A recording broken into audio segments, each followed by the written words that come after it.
Assalamualaikum warahmatullahi wabarakatuh. Welcome to back my channel Dayang Vlog.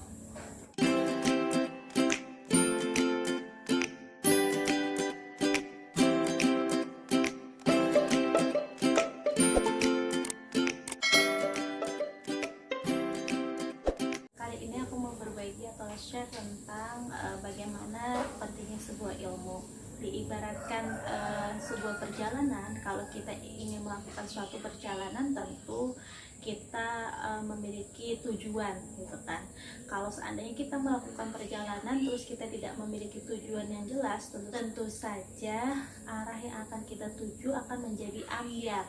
Nah, makanya dalam sebuah perjalanan tentunya kita harus memiliki tujuan yang jelas supaya kita bisa meraih fokus. Nah, dalam menentukan arah dan tujuan ini tentu saja kita harus memiliki yang namanya pengetahuan, atau kita tahu itu kan kemana kita mau melakukan perjalanan, kemudian kita mau ngapain dalam perjalanan itu. Nah, yang kesemuanya itu tentu saja kita harus memiliki pengetahuan di situ.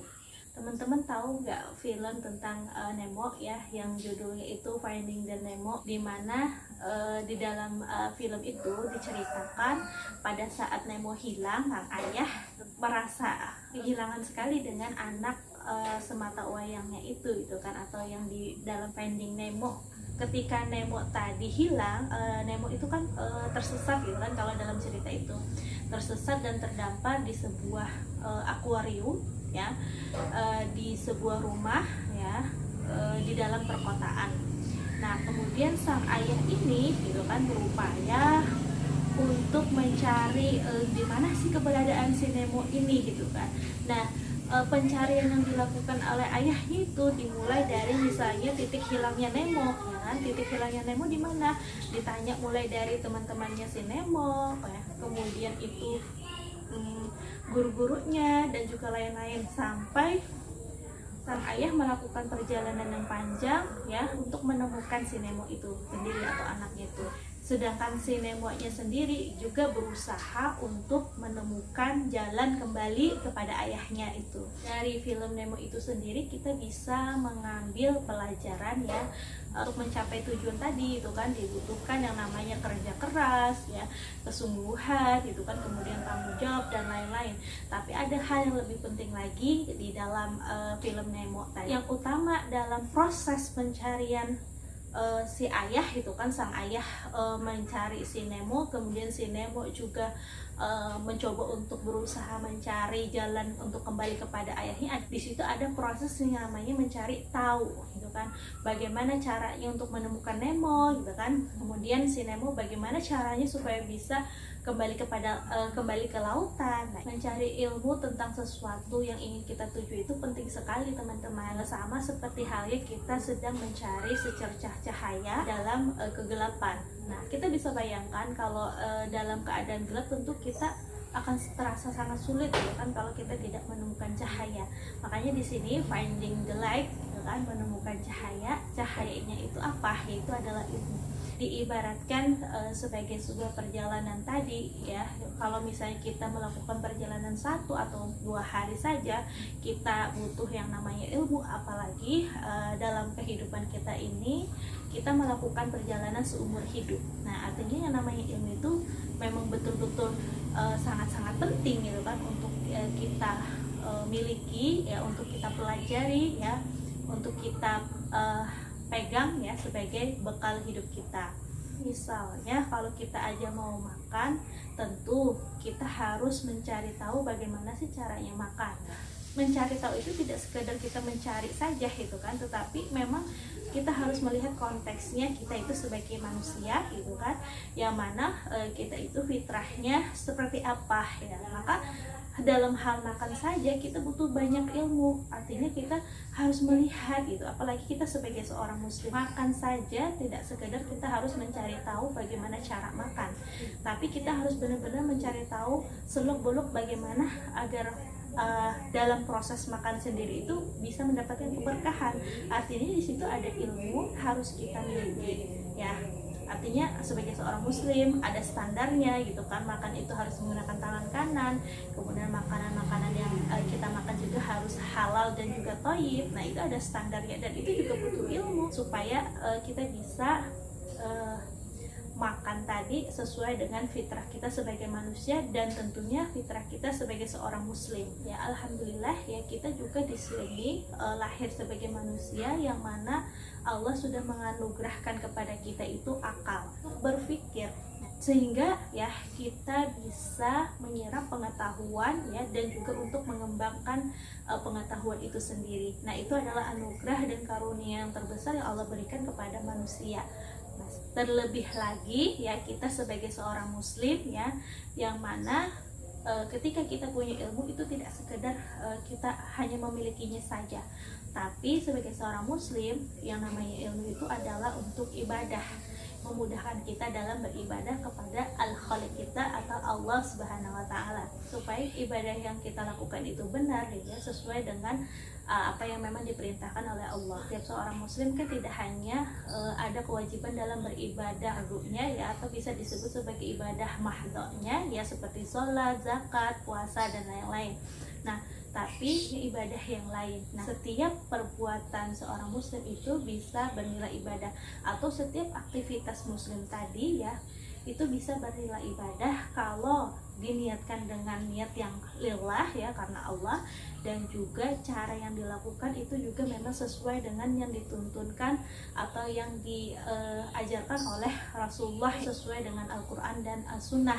Ibadah yang ghair mahdah ya itu berkenaan aspek kehidupan ya, misalnya kayak pendidikan, ekonomi, kemudian politik ya, kemudian pergaulan dan lain-lain. Nah itu adalah aspek segala aktivitas yang bisa bernilai ibadah, namun ibadahnya adalah ghairu mahdoh. Pernah mendengar nama Pablo Escobar ya? Siapa itu Pablo Escobar ya? Pablo Escobar itu dia berasal dari Kolombia ya, dia terkenal ya di tahun 1980-an ya. Siapa sih si Pablo Escobar tadi? Ya, Pablo Escobar itu adalah seorang bos besar yang mana dia adalah bos narkoba yang tidak hanya menguasai dunia pada saat itu ya, pada tahun itu dia juga dikenal sebagai orang yang kuat ya, dan juga berkuasa pada saat itu. Nah dia adalah seorang penjahat besar lah kalau kita bisa katakan ya, sudah bertahun-tahun gitu kan dikejar oleh pemerintah Kolombia, bahkan oleh pemerintah Amerika Serikat sendiri. Nah namun ternyata ya seorang Pablo Escobar ini, dia meskipun adalah penjahat secara bahasa kita itu secara internasional, tapi ternyata Pablo Escobar ini dianggap sebagai pahlawan di kalangan para orang-orang miskin. Apa sih kaitannya antara Pablo Escobar ini dengan ilmu ya, dan ibadah? Nah, yang dilakukan oleh Pablo Escobar tadi adalah aktivitas di kehidupannya adalah ibadah ya, ibaratnya dia itu senantiasa berusaha menolong orang-orang yang tidak berdaya, orang-orang yang miskin tadi ya, dengan harta yang dia miliki ya, dan juga kekuatan yang dia miliki, sehingga dia kan dikenal sebagai pahlawan di kalangan orang-orang miskin. Namun cara yang dia lakukan adalah salah. Apa? Karena tadi dia menjadi bos besar gitu kan, bos besar yang memperjualbelikan narkoba ya, bahkan dengan cara-cara yang premanisme ya, untuk menjadi orang yang terkuat di dunia pada saat itu. Nah artinya tadi ilmu yang dia dapat, kemudian ibadah yang dia lakukan ya sesuai dengan apa yang dia pahami itu. Nah kalau kita sebagai seorang muslim, tentu kita tidak akan melakukan hal-hal yang seperti itu, karena hal-hal yang seperti itu juga tidak diperbolehkan di dalam Islam itu sendiri ya. Namanya ibadah itu harus sesuai dengan Al-Quran dan juga Sunnah, dan ilmu ini menjadi penting sekali di dalam kehidupan kita ya, sehingga kita bisa melakukan ibadah secara benar. Dalam Islam sendiri kedudukan ilmu ini sangat tinggi. Orang yang menuntut ilmu tadi ternyata sangat dimuliakan di dalam Islam itu sendiri.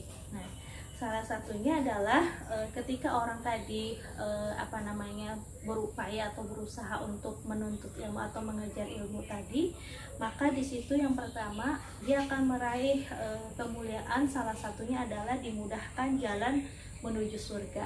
Masya Allah ya, kita dengan istilahnya ilmu tadi ya akan dimudahkan oleh Allah untuk menapaki surga. Yang siapa yang menempuh jalan guna mencari ilmu, maka Allah akan memudahkan baginya jalan menuju surga. Nah, itu adalah kemuliaan yang pertama yang didapatkan oleh para penuntut ilmu tadi. Kemudian kemuliaan yang kedua yang akan didapatkan oleh penuntut ilmu tadi adalah dengan ilmu tadi dia bisa mengalahkan argumen orang-orang kafir.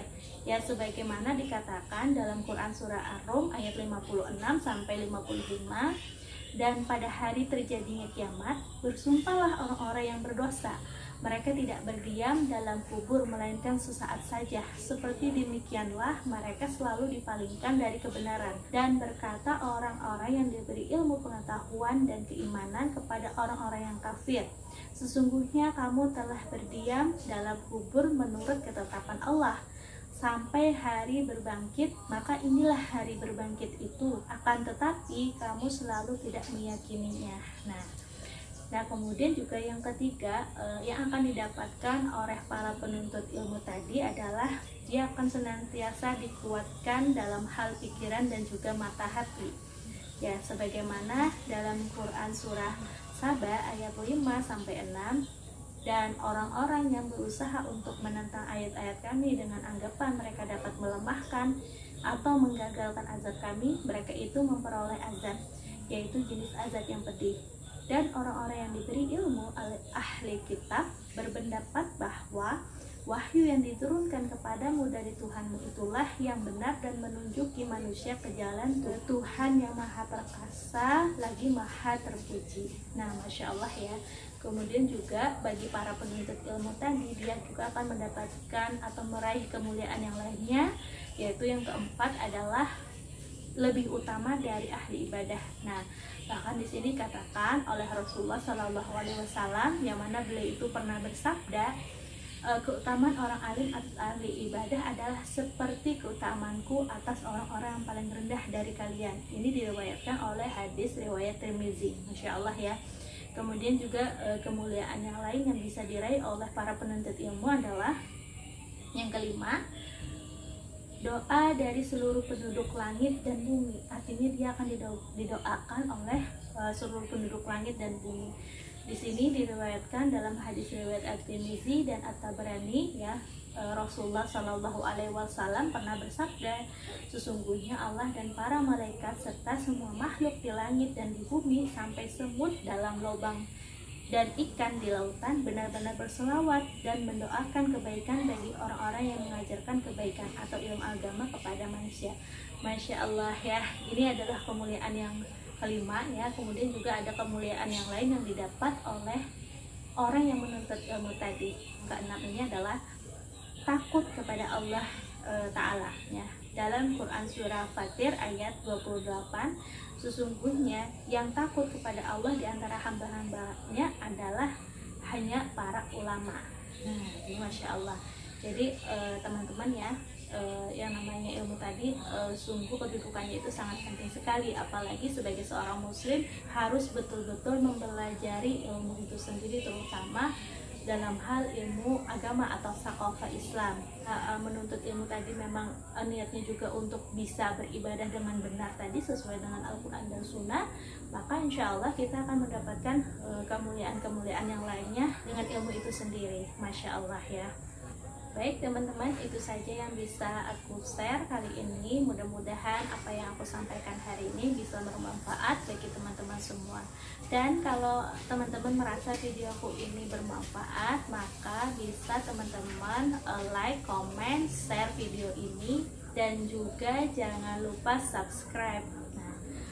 Baik, itu saja. Sampai jumpa lagi di next videoku. Salah hilap aku mohon maaf. Assalamualaikum warahmatullahi wabarakatuh.